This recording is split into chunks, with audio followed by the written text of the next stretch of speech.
Why did people call Prince Philip a national treasure? What made some of his jokes so inappropriate? And how did he keep Queen Elizabeth smiling during the lockdown?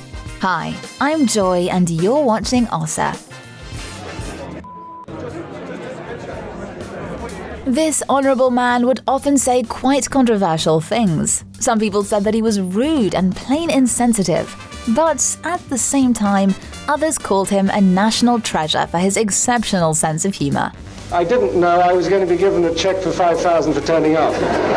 His most famous remarks still live among the fans of the British royal family. He once called a parking attendant who didn't recognise him a bloody silly fool. The Duke also said that British women couldn't cook and asked an Aborigine businessperson if his people still threw spears at each other. I know we were a dreadful nuisance and frequently misbehaved.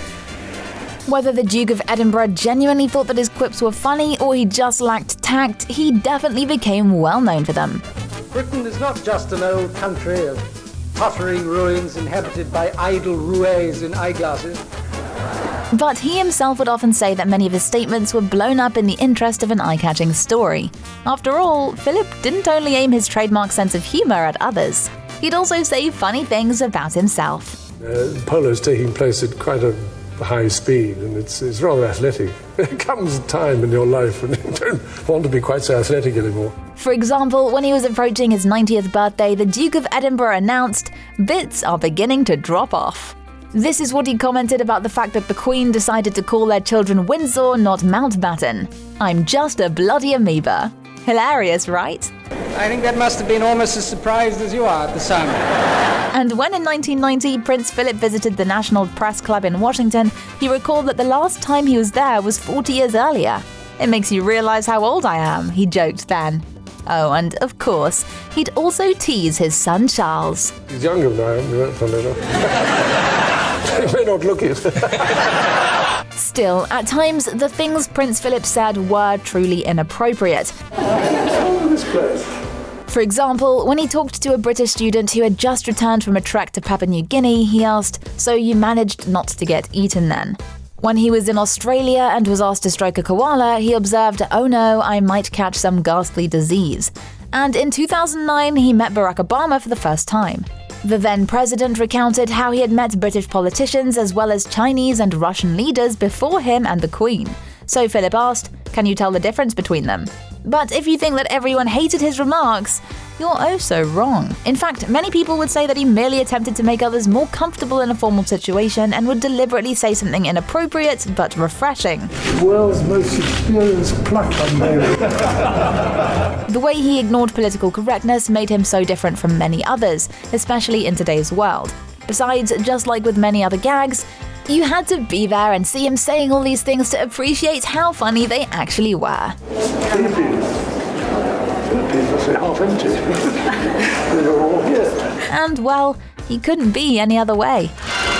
Ladies and gentlemen, I hope that includes all the other people that you mentioned. In the past few years, the Duke of Edinburgh eased up on making his famous controversial comments. But it wasn't because they ceased to please him or because he lost his sense of humour. He could never lose it, right? So you're going to see the world's most experienced pluck unveiler. We just stopped hearing them so often because Prince Philip started making fewer appearances and retired from the public altogether in 2017. Sorry, you're standing down.